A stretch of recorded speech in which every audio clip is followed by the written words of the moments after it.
लगा दो blower, PC sir को ठंड लग रही है, साला इस शहर में नफरत ज्यादा और मोहब्बत कम लग रही है। आइए स्टार्ट करने चल रहे हैं coordination compound, coordination chemistry. Coordination chemistry start करें इससे पहले ही मैं आपको एक बात बता देना चाहता हूं, अगर आपके पास 10 मिनट का समय हो तो आप पूरा वीडियो को देखिएगा, तभी आप कोऑर्डिनेशन कंपाउंड के सारे कॉन्सेप्ट को समझ, क्योंकि कोऑर्डिनेशन कंपाउंड एक बेहद इंपॉर्टेंट, हाई वेटेज और बहुत लॉन्ग टॉपिक है, क्योंकि इसके अंदर बहुत सारी चीजें कवर करना है, चाहे ऑक्सीडेशन कोऑर्डिनेशन नंबर हो, इफेक्टिव एटॉमिक नंबर हो, लिगेंड हो, टाइप ऑफ लिगेंड हो, negative ligand, positive ligand, neutral ligand या monodentate ligand, bidentate ligand, tridentate ligand, tetradentate ligand, hexadentate ligand, या बहुत सारी बातें बहुत डेप्थ में करेंगे। इसके बाद थ्योरीज पर भी आगे मूव करें, चाहे वार्नर कोऑर्डिनेशन थ्योरी हो, चाहे बैलेंस बॉन्ड थ्योरी हो, उसके अंदर चाहे किसी का हाइब्रिडाइजेशन निकालना हो, पैरामैग्नेटिक, डायामैग्नेटिक, कब कौन सा हाइब्रिडाइजेशन होगा, किस कोऑर्डिनेशन नंबर पर, इसके बाद क्रिस्टल फील्ड थ्योरी, इसके बाद लिगेंड फील्ड थ्योरी, बहुत ज्यादा गहराई में चल के हम लोग पढ़ेंगे। तो अगर आपके पास 10 मिनट का समय हो तब आप पूरा वीडियो को देखिएगा, अन्यथा आप जा सकते हैं वीडियो।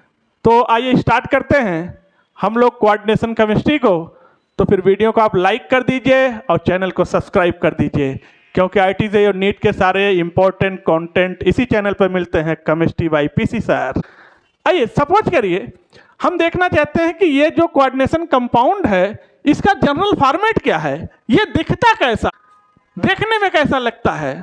तो क्या इसका फॉर्मेट को समझिएगा आप। सपोज करिए कि हमारे पास कोई कैटायन लेफ्ट में, और कैटायन के बाद तुरंत ये ब्रैकेट बंद हो जाता है और इसके अंदर बंद होता है सेंट्रल मेटल। इसके बाद छोटा ब्रैकेट शुरू हो जाता है और इस छोटे ब्रैकेट में बंद होता है लिगेंड, और इसके बाद होता है एंड, और इसके बाद बंद हो जाता है ये बड़ा ब्रैकेट, और आर या फिर राइट साइड में लगा होता है एनायन।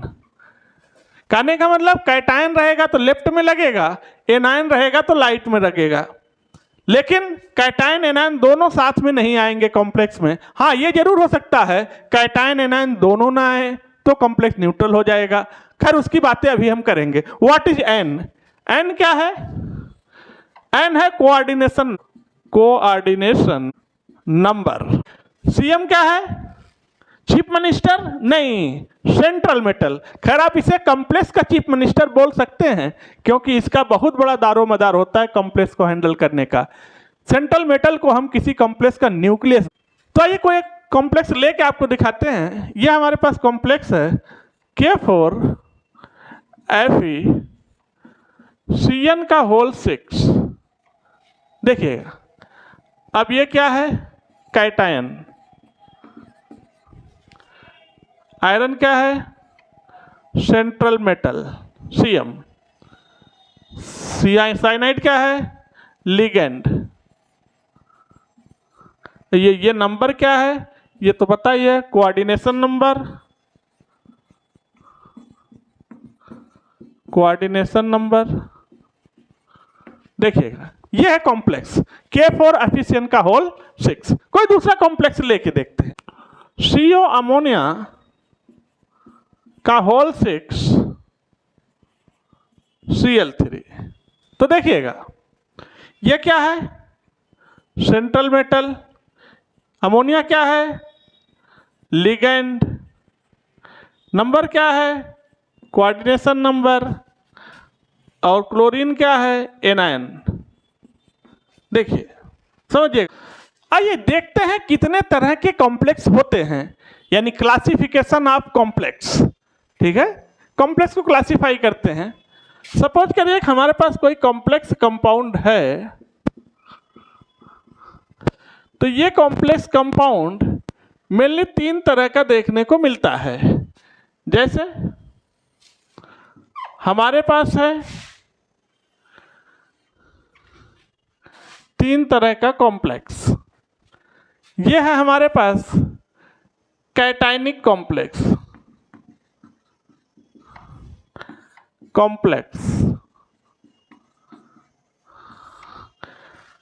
फिर हमारे पास है एनायनिक कॉम्प्लेक्स,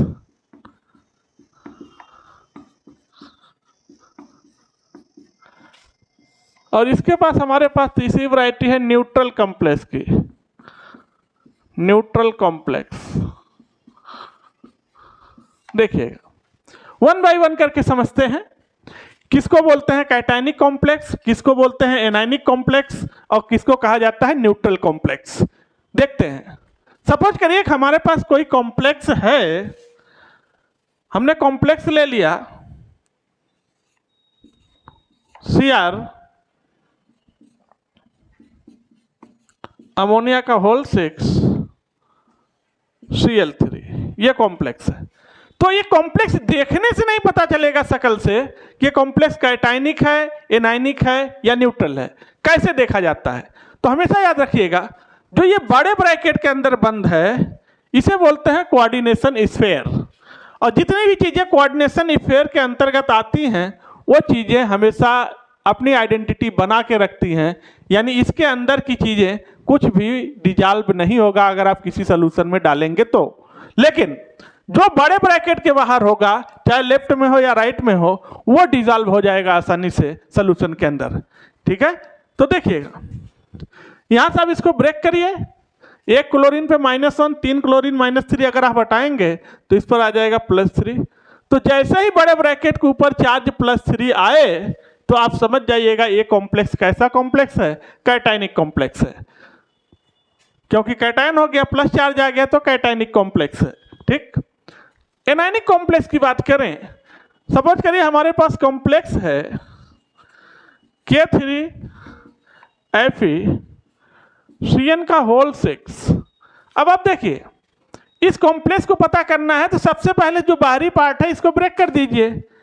एक पोटेशियम पे +1 होता है, 3 पोटेशियम आपने हटाया, +3 को हटा दिया, +3 हटाएंगे तो बैलेंस करने के लिए इसके ऊपर कितना चार्ज आ जाएगा, -3।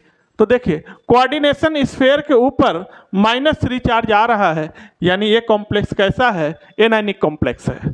ठीक, आइए न्यूट्रल कॉम्प्लेक्स को देखते हैं। सपोज करिए हमारे पास कॉम्प्लेक्स है NiCO का होल 4। तो बताइए इस कॉम्प्लेक्स को आप कैसे तोड़ पाएंगे? क्योंकि बड़े ब्रैकेट के न तो लेफ्ट में कुछ है न राइट में कुछ है। जो भी चीजें हैं बड़े ब्रैकेट के अंदर है, और जो भी चीजें कोऑर्डिनेशन स्फीयर के अंदर होती है उसे आप नहीं तोड़ पाएंगे। यानी इस कॉम्प्लेक्स के ऊपर कितना चार्ज है, 0। इसीलिए कॉम्प्लेक्स कैसा कॉम्प्लेक्स हो गया, न्यूट्रल कॉम्प्लेक्स हो गया। वीडियो को पूरा देखिएगा, समझिएगा। सपोज करिए हमने आपको एक जो फॉर्मेट दिखाया था, फिर से एक फॉर्मेट बना के आपको दिखा रहा हूं कि ये कैटायन है, इसके बाद ये है सेंट्रल मेटल, इसके बाद लिगेंड, कोऑर्डिनेशन नंबर या फिर एनायन। तो हमेशा आप याद रखिएगा जो ये स्क्वायर ब्रैकेट है, बड़ा ब्रैकेट, इसके अंदर जितनी भी चीजें बंद हैं ये सारी की सारी चीजें नॉन आयनाइजेबल हैं, नॉन आयोनाइजेबल, यानी ये डिजॉल्व नहीं होंगी किसी भी सॉल्यूशन में। लेकिन इस स्क्वायर ब्रैकेट को छोड़ दीजिए तो जितनी भी चीजें बाहर की चीजें होती हैं वो सारा पार्ट आयनाइजेबल होता है, आयनाइजेबल पार्ट। अब ये आयनाइजेबल पार्ट बड़े ब्रैकेट के बाहर, चाहे वो लेफ्ट में हो, राइट में हो, ऊपर नीचे कहीं भी हो, वो सब आयनाइज हो जाएगा वाटर में। लेकिन ये स्क्वायर ब्रैकेट के अंदर जितनी चीजें बंद हैं ये कभी भी सोल्यूशन में आयनाइज नहीं होगा। आइए आपको कोई एग्जांपल लेके दिखाते हैं। सपोज करिए कि हमारे पास कोई कॉम्प्लेक्स है K4Fe का होल 6। तो आप इस कॉम्प्लेक्स को जरा देखिए, तो इस कॉम्प्लेक्स में ये है सेंट्रल मेटल Fe, और जितने लिगेंड हैं उतने कोऑर्डिनेट बॉन्ड बनाएंगे। लिगेंड का काम है कि अपने लोन पेयर इलेक्ट्रॉन को इसके बैक एंड डी ऑर्बिटल में रख देना है। तो कितना कोऑर्डिनेशन नंबर है, 6। तो एक साइनाइड ने कोऑर्डिनेट बॉन्ड बनाया, दूसरे साइनाइड ने कोऑर्डिनेट बॉन्ड बनाया, तीसरी साइनाइड ने कोऑर्डिनेट बॉन्ड बनाया, चौथे साइनाइड ने कोऑर्डिनेट बॉन्ड बनाया, पांचवें साइनाइड ने कोऑर्डिनेट बॉन्ड बनाया, और ये रहा छठवें साइनाइड ने कोऑर्डिनेट बॉन्ड बना लिया। जितने कोऑर्डिनेशन नंबर थे उतना कोऑर्डिनेट बॉन्ड बन गया। देखिएगा अब अगर हम इस कॉम्प्लेक्स को वाटर में डाल दें या एक्वस सॉल्यूशन में डाल दें तो हमें कितने आयन मिलेंगे? तो देखिएगा, ये बड़े ब्रैकेट के अंदर जहां कोऑर्डिनेट बॉन्ड है ये तो ब्रेक हो, ये तो नॉन आयनाइजेबल पार्ट है, लेकिन यहां जो बड़े ब्रैकेट के बाहर है यहां से हमें मिल जाएगा 4K plus, 4 potassium ion plus, और जब आप इसको तोड़ेंगे तो इस पर कितना आएगा? 4 माइनस, यानी FeCN का होल 6 -4। तो देखिए कितना सवाल पूछता है कितने नंबर में आयन हमें मिले, कैटायन एनायन मिला के कितने आयन मिले? तो टोटल आयन कितने मिले? 4 पोटेशियम आयन और एक हमें मिला ये आयन, ये पूरा एक आयन है। तो टोटल नंबर ऑफ आयन कितने हो गए? टोटल आयन हमें 5 आयन मिल गए, देखिएगा, जिसमें 4 कैटायन है और एक एनायन है।